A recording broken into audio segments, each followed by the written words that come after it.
आप सभी को डॉक्टर नरेश कुमार का नमस्कार। आज की इस वीडियो में हम हिंदी विषय के व्याकरण का टॉपिक समास के भेदों के विषय में पढ़ेंगे। इससे पहली वीडियो में मैंने समास की परिभाषा और समास के दो भेद अव्ययी भाव समास और जो है तत्पुरुष समास का विस्तार पूर्वक वर्णन किया था।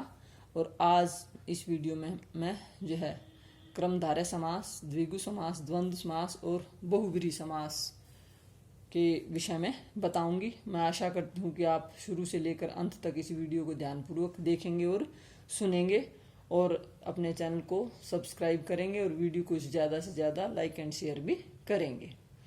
देखिए, मैंने पहले बताया था कि जो है समास शब्दों में होता है और जो है जब हम समासिक जो शब्द को पूरा लिखते हैं तो उसको समस्त पद कहते हैं। उसमें दो पद बताए थे, पूर्व पद और उत्तर पद। और जब हम समास का विग्रह करके लिखते हैं तो उसको हम क्या कहते हैं, समास का विग्रह। ये कुछ बातें मैंने पहली वीडियो में भी बड़ी गहराई से बताई थी। अब आज हम बात कर रहे हैं जो है क्रमधारय समास की। अब देखिए, क्रमधारय समास वहाँ होता है जहाँ पूर्व पद और विशेषण और उत्तर पद विशेष्य होता है, या पूर्व पद तथा उत्तर पद में उपमेय और उपमान संबंध होता है। अब देखिए, विशेषण किसे कहते हैं? जो संज्ञा सर्वनाम की विशेषता बताता है, और विशेष्य जिसकी विशेषता बताई जाए। और उपमेय जो है जिस की जो है तुलना की जाए, उपमान जिससे तुलना की जाए। तो अब देखिए, हम एक उदाहरण देखते हैं इसका। नील कमल, नीला है जो कमल, तो ये क्या संबंध है इसमें? ये जो है विशेषण और विशेष्य संबंध है। कमल की विशेषता बताई है, नीला विशेषण है और कमल विशेष्य है। लाल मिर्च, लाल है जो मिर्च, लाल विशेषण है और मिर्च क्या है, विशेष्य है। और उपमान जो है, उपमेय उपमान की बात करें, मुख चंद्र, मुख रूपी चंद्र। मुख इसमें क्या है, उपमेय जिसकी तुलना की जा रही है, और चंद्र जिससे तुलना की जा रही, उपमान। तो ये उपमेय उपमान संबंध है। और पहले मैंने बताया नीलकमल में वो क्या था, विशेषण विशेष्य संबंध। तो ये क्रमधारय समास। उसके बाद हम बात करते हैं द्विगु समास। द्विगु समास में भी जो है उत्तर पद प्रधान होता है और विशेष्य होता है। और उसका जो पहला पद क्या होता है, संख्यावाची विशेषण होता है। और अर्थ की दृष्टि से यह समास क्या होता है, समूहवाची होता है। जैसे हम इसकी उदाहरण देखें, नवरत्न, नौ रत्नों का समूह।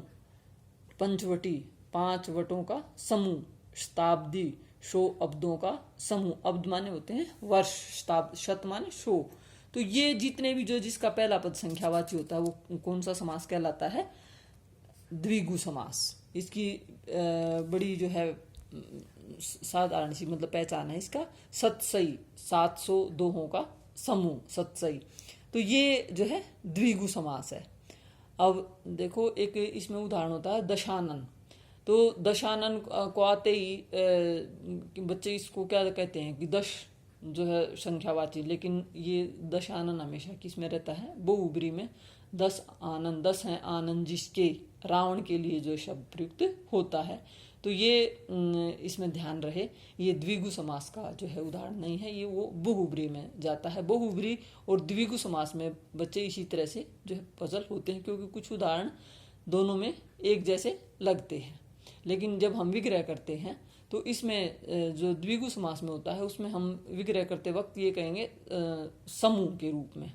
जैसे पंचवटी, 5 वटों का समूह, और उसमें हम ये कह रहे हैं 4 पाई, 4 पाइयों का समूह। तो ये जो है द्विगु समास है। अब बात करते हैं द्वंद्व समास की। जिस समास में दोनों ही पद प्रधान होते हैं, कोई भी गौण नहीं होता, उसे द्वंद्व समास कहते हैं। या हम दूसरे शब्दों में कह सकते हैं कि दोनों ही पद क्या होते हैं, समानाधिकारी होते हैं। और इसमें दोनों पदों को जोड़ने वाले समुच्चय बोधक अव्यय का क्या हो जाता है, लोप हो जाता है जब हम समस्त पद बनाते हैं। और जब हम विग्रह करते हैं उसका तो उसमें हम और जो है ये समुच्चय बोधक अव्यय जोड़ देते हैं। जैसे माता और पिता, तो इसको जब हम जोड़ते हैं तो योजक चिन्ह के द्वारा जोड़ देते हैं, माता पिता समस्त पद बनाते हैं तब। और विग्रह करते हैं तो और शब्द, कितने ही जो है शब्द हैं इसके उदाहरण, माता पिता, भाई बहन, अपना पराया, दुख सुख।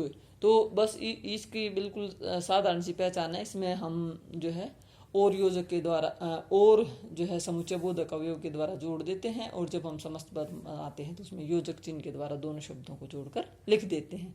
ये है इसका द्वंद्व समास। अब हम आगे बात करते हैं बहुब्री समास। बहुब्री समास जो है जहाँ समस्त पद में आए दोनों ही पद जो है गौण होते हैं तथा ये दोनों मिलकर किसी जो है तीसरे पद के विषय में कुछ कहते हैं और तीसरा पद ही प्रधान होता है। जैसे अब मैं उदाहरण देती, दशानन 10 हैं आनन जिसके, पीतांबर पीले हैं अंबर जिसके, त्रिलोचन 3 हैं लोचन जिसके, शिव के लिए जैसे आ रहा है इसमें। अब अष्ट अध्यायी 8 अध्यायों वाला किसको कहते हैं, पाणिनि का व्याकरण।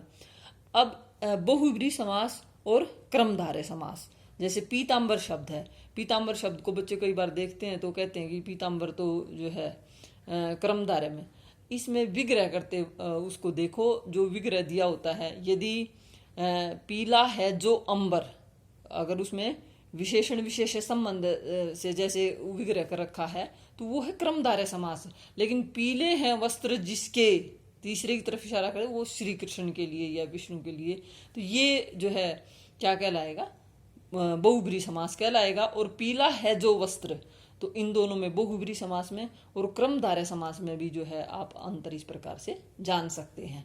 विग्रह को देख लीजिए, विग्रह क्या करते हैं। अगर हम इसमें यही कहेंगे ना, पीला है जो अंबर, तो इसमें अंबर की विशेषता बताई है कि वस्त्र कैसे रंग का है, पीले रंग का, तो ये है क्रमधारय समास।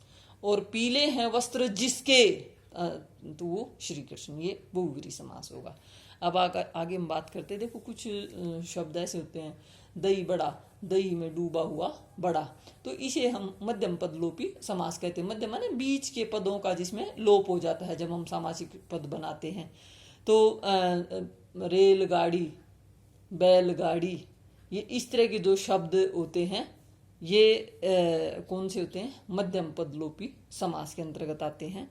फिर है अब मैंने दोनों क्रमधारय समास और बहुब्री समास में अंतर बताया, और बहुब्री समास और द्विगु समास में भी अंतर बताया। मैं आशा करती हूँ कि आप लोग जो है इस वीडियो से लाभान्वित होंगे और सभी सत्रों के बच्चों के लिए ये वीडियो लाभदायक सिद्ध होगी।